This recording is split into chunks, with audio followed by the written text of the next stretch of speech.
Por si las moscas, vamos a hablar de cómo hacer crecer la clase media. Es una idea que le robamos a Viri Ríos. Ella es egresada de gobierno de la Universidad de Harvard, es doctora en gobierno, es además podcastera, tuitera, además de columnista en El País. Y en la última columna, Viri, tenía una provocación con respecto a este tema. Viri, ¿cómo estás? ¿Qué tal, Guillermo? Muy bien, muchas gracias. Un gusto estar por aquí. Gracias, Viri. Oye, pues la semana pasada el Consejo Nacional de Evaluación de la Política Social, Coneval, dio a conocer el informe con los datos más relevantes y ya es un tema de conversación entre economistas y gente preocupada por la política pública y por el desarrollo social. Viri, en este informe hay varios mensajes. Dos importantes es que crece la pobreza y crece la pobreza extrema, pero como dices en la columna del País, no tanto como se esperaba. ¿Qué es lo que tiene este informe y cómo leerlo? Bueno, Guillermo, te cuento un poquito. Fíjate que estando en la conferencia de prensa de Coneval, que es como el Super Bowl de los economistas que sucede cada 2 años, porque cada 2 años México tiene datos de pobreza desde 2008. De hecho, México es uno de los países que es mejor midiendo la pobreza en toda Latinoamérica y el Coneval es un instituto que incluso ha ganado premios internacionales por la calidad de sus mediciones. Entonces, cada 2 años estamos en esto. Y bueno, muchos expertos habían hecho predicciones respecto a qué íbamos a ver este día en la conferencia de prensa. Y bueno, yo iba a la conferencia de prensa, Guillermo, un poco como vas a los partidos del Cruz Azul. Yo le voy al Cruz Azul. Entonces, y yo iba así, ¿no? Yo iba ya pensando, vamos a perder durísimo. Bueno, si no nos golean ya es ganancia, ¿no? Porque ¿qué es lo que esperábamos? Bueno, Coneval mismo había dicho que se iba a incrementar la pobreza en 10 millones de personas. Otros estudios de la Universidad Iberoamericana decían que se iba a incrementar hasta en 15 millones de personas. El propio Banco Mundial incluso había dicho que la clase mundial, que el propio Banco Mundial dijo que la clase media se iba a también reducir muy significativamente en 2 puntos porcentuales, lo cual es mucho para un país en donde, como veremos adelante, hay muy poca clase media. Eh, y bueno, resultó que salen los datos y no se parecían en nada a las expectativas que teníamos. Eran datos malos, sin duda. Había aumentado en 5 millones la pobreza, pero era prácticamente la mitad, Guillermo, de lo que veníamos esperando. Entonces, México quedó muchísimo mejor parado, de hecho, que muchos países latinoamericanos, en donde se observaron crecimientos de la pobreza mucho más elevados. ¿Qué es lo que vemos? Vemos un incremento de 5 millones en la pobreza general, vemos que la pobreza extrema aumentó de 7 millones a 8.5 millones y vemos que el gran golpe a la pobreza en México fueron los ingresos. Recordemos que la pobreza en México no nada más se trata de cuánto ganas, sino de qué tienes. Entonces se trata de saber, uno, cuál es tu ingreso y dos, si no tienes carencias básicas. La parte del ingreso es la más afectada, Guillermo, en donde, por ejemplo, nosotros anteriormente sabíamos que cerca de 49 millones de mexicanos no es cierto, 49% de los mexicanos tenían ingreso por debajo de la canasta básica y ahora esa cifra sube prácticamente a 53%. Hay otro elemento que creo que puede explicar también este crecimiento de la pobreza, que es el fracaso del sistema de salud. Es algo que ya se ha comentado en otros lados, pero también en tu artículo del País, que es la inspiración de este programa, mencionas de manera específica. Este es un gran golpe para la política de desarrollo social del gobierno de López Obrador. ¿De qué se trata? Así es, Guillermo. Aparte de los ingresos, bueno, típicamente el Coneval mide 5 carencias. Mide el acceso a la educación, a la salud, a la seguridad social, también la calidad de los espacios de la vivienda, la calidad de la vivienda en sí misma y aspectos de alimentación. Cuando nosotros vemos cómo se modificaron cada uno de estas 5 distintas carencias en 2 años, porque es un periodo relativamente corto, es de 2018 a 2020. Y cuando nosotros vemos cuál fue el gran, digamos, pues lastre para, en términos de pobreza para este gobierno, vemos que sin duda alguna fueron los servicios de salud. Es gravísimo lo que observamos en esta materia. Teníamos cerca de 20 millones de mexicanos que no tenían acceso a la salud, ahora tenemos 35 millones. Entonces, en tan solo 2 años se incrementó, pues prácticamente se duplicó, se incrementó en cerca del 78%. Ahora, ¿a qué se debe? Bueno, se debe mucho a este cambio que sufrimos al inicio del 2020, en donde se dejó de tener un seguro popular y se empezó a tener un INSABI. Y se debe también a cómo medimos el acceso a la salud, porque si bien el INSABI técnicamente es una herramienta que es una institución a la cual todos podríamos acceder, pues es una institución que de facto no tiene ni los recursos ni la capacidad para que todos accedamos a salud a través del INSABI. Entonces, digo que es un poco también un factor de medición porque mientras que anteriormente te preguntaban, ¿tienes seguro popular? Y era muy claro, ¿no? Era muy claro saber si estabas o no inscrito en el padrón del Seguro Popular.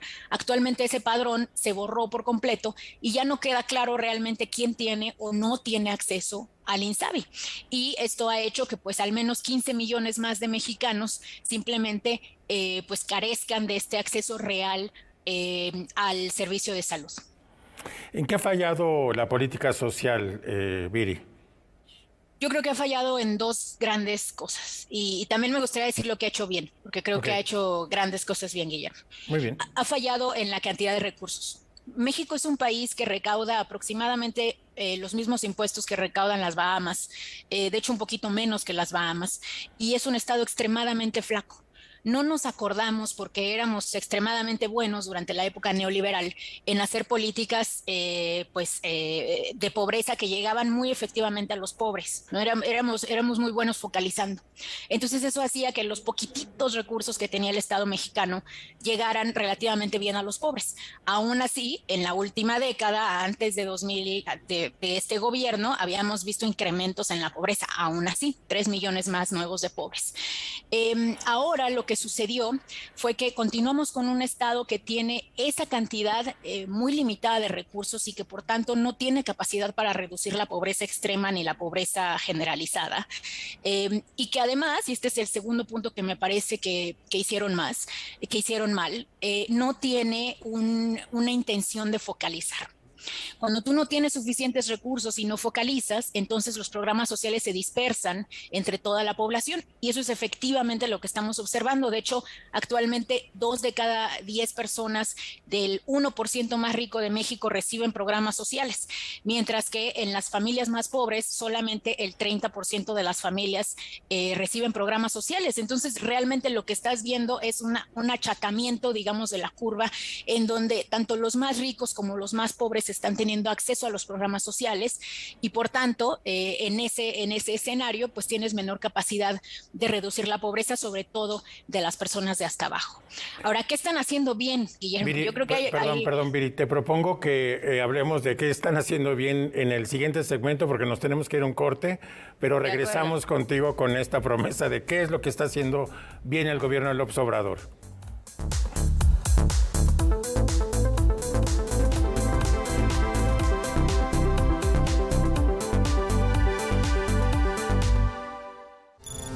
Cuando llegue tu momento de vacunarte contra la COVID-19, acude al lugar designado el día y la hora de tu cita. Utiliza ropa cómoda que permita descubrirte los brazos sin problema. Si requieres una segunda dosis, te informarán dónde y cuándo acudir a recibirla. Sigue las indicaciones que te den y no te confíes. Mantén las medidas de prevención e higiene. Recuerda, la pandemia sigue. Cuidémonos entre todos, vacúnate y no bajes la guardia. Secretaría de Salud. Gobierno de México. Por si las moscas, estamos de regreso. Soy Guillermo Osorno. Estoy hablando con Viri Ríos. Ella es columnista del periódico El País, que recientemente publicó un artículo muy interesante acerca de la política de desarrollo social y cómo hacer crecer la clase media, que es el tema de este segmento. Viri, te interrumpí. en el segmento anterior, porque estabas hablando de lo que había hecho mal el gobierno de López Obrador en materia de política social, pero ahora toca hablar de qué es lo que ha hecho bien y te propongo luego entrar con el tema que nos preocupa, que es, bueno, ¿qué alternativas tiene? Dos cosas diría yo, Guillermo. La primera es que creo que la política salarial hasta cierta forma rescató y es parte de la razón por la cual rescató al país y es parte de la razón por la cual observamos reducciones inferiores, observamos aumentos inferiores a los que esperábamos en la pobreza. El salario mínimo, como todos sabemos, por primera vez alcanzó para cubrir las necesidades básicas de las personas en 2019, gracias a esta política de aumentos. Esto hizo que 2020, por ejemplo, antes del inicio de la pandemia, fuera el año en el cual nosotros teníamos menor pobreza laboral desde 2008, Guillermo. Entonces, un verdadero parteaguas en términos del poder adquisitivo de los trabajadores, que si bien se revirtió un poco con la pandemia, no tanto como para que no se observaran aspectos positivos, al menos en los trabajadores en situación de formalidad. Y la segunda, que creo que también es muy, muy relevante y hay que empezar a discutir más y más, es el hecho de los no intermediarios, que si bien es un objetivo, pues que a veces es un objetivo de la política social, que a veces es positivo, pero a veces es negativo, sí estamos viendo, por ejemplo, un incremento. Cuando tú le preguntas a las personas la cantidad de dinero que están recibiendo, estamos observando en total, en promedio, un incremento del 45% en las transferencias monetarias. Y nota que este incremento se da a pesar de que no ha habido un incremento significativo en el gasto total. Entonces, lo que sí estamos viendo es que, digamos, que el gobierno de López Obrador opera de manera, pues probablemente más eficaz, haciendo llegar las transferencias en efectivo. Y creo que eso también apoyó a que la caída no fuera tan fuerte. Muy bien. Bueno, entonces, ¿qué alternativas tiene el gobierno de López Obrador? Decías, frente a recursos limitados y para focalizar, digamos, para que sea más efectiva la política de desarrollo social. ¿Tienes ahí algunas ideas, Viri? Mira, Guillermo, yo creo que hay que graduarnos de hacer política antipobreza y hay que entrarle a hacer política pro clase media, que no es lo mismo. Y no es lo mismo porque para reducir la pobreza tú lo puedes hacer con programas sociales, buenos programas sociales, bien focalizados, con buenos recursos. Tú puedes perfectamente erradicar la pobreza, al menos la pobreza extrema. Es una vergüenza internacional que nuestro país tenga a cerca de 10 millones de personas viviendo en pobreza extrema, y lo es porque México es la 15ª economía más grande del mundo. Tenemos 13 billonarios de talla mundial y la CEPAL, por ejemplo, ha calculado que con un impuesto a estos 13 billonarios de 2.8%, con eso se lograría erradicar la pobreza extrema. Entonces, digamos que esas medidas deberían tomarse, pero esas medidas no resolverían el principal problema de México. El principal problema de México es que nosotros tenemos no pobres que aún así no llegan a ser clase media. Tenemos no pobres con carencias básicas. Y tenemos no pobres que, si bien no tienen un ingreso de pobreza, tienen un ingreso que los deja viviendo en una semiprecariedad que no les permite, por ejemplo, pues sobrevivir una pandemia sin convertirse en pobres, perder un trabajo un par de meses sin caer en la pobreza, o pues tener una calidad de vida adecuada con servicios y acceso adecuado. La creación de la clase media es un problema más complejo. Y yo creo que por eso, en gran medida, nuestro gobierno ha claudicado en crear clase media desde los años 70.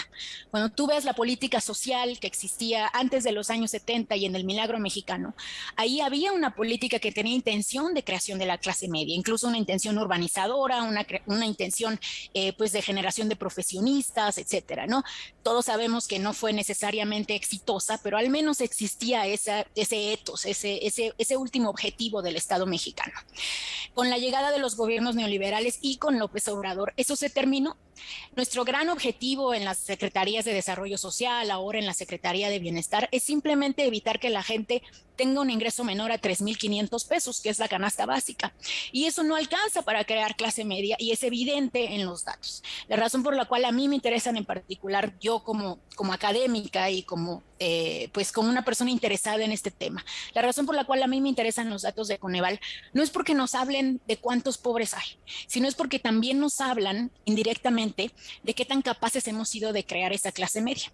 Los datos del Coneval, por ejemplo, muestran que si tú ves cuántas personas no solamente no viven en pobreza, sino no tienen carencias básicas, solamente 30 millones de mexicanos se encuentran en esa situación. Entonces, digamos que el tope máximo de la clase media en México, pues ronda alrededor del 23% de la población, una cantidad muy pequeña para un país del tamaño de México. ¿Cómo se crean clases medias? Pues se crean clases medias haciendo 3 cosas: buenos trabajos, buenas empresas y buenas ciudades.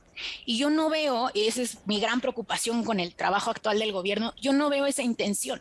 No veo una intención de hacer crecer a las empresas pequeñas, no veo una intención de mejorar la calidad de las ciudades intermedias, y tampoco vemos, si bien tienen una política buena para los salarios mínimos, no vemos el resto de las políticas para el resto de los salarios con la fuerza con la cual los deberíamos tener.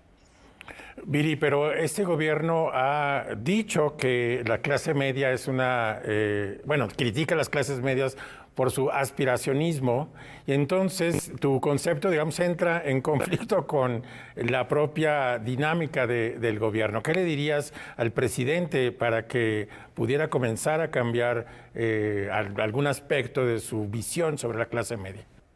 Yo creo, Guillermo, fíjate que yo seguí con mucho interés las declaraciones de López Obrador sobre el tema por obvias razones, y me parece que en cierta forma fue hasta malinterpretado. Yo creo que él en ese par de conferencias, resbaló de manera muy fuerte, cometió un grave error, pero creo que él se refería más bien a una clase media que carecía de conciencia de clase y que carecía de un entendimiento para identificar cuáles son las políticas públicas que les convienen y cuál es su diferencia, y eso es muy crítico, cuál es su diferencia con respecto a las personas de las clases altas y a los ricos de este país. Y hasta cierto punto creo que López Obrador tiene razón en que nuestra clase media tiene una falta de conciencia de clase. Cuando nosotros observamos, por ejemplo, las preferencias políticas de la clase media, pues muchas personas de la clase media se creen ricos. Los ricos en México se creen clase media. Eso está muy estudiado, Guillermo. De hecho, 2/3 partes de las personas que son ricas en este país, te hablo de personas que tienen ingresos por hogar de 800,000 pesos al mes, o sea, realmente personas muy ricas. 2/3 partes de esas personas se creen clase media. Pero si tú le preguntas a la clase media ellos qué son, pues muy probablemente ellos te dicen, somos de la clase media alta. Como en esta... sí, hasta cierto punto una falta de conciencia, Guillermo, ¿no? Respecto a realmente cuál es el tamaño de la riqueza en este país, ¿no? Entonces yo creo que López Obrador se refiere a eso, pero obviamente López Obrador pues no encontró las palabras para transmitir esta idea, quedó sacado de contexto y pues fue muy desafortunado porque yo siento que este gobierno sí tiene una intención, ¿sabes? De mejorar la calidad de vida de la gran mayoría. Sí, tienes una serie de artículos también en El País, pero en otras publicaciones en donde abordas más este tema de la política y la conciencia de clase, de la clase media. Me gustaría explorar contigo después de este corte, Viri.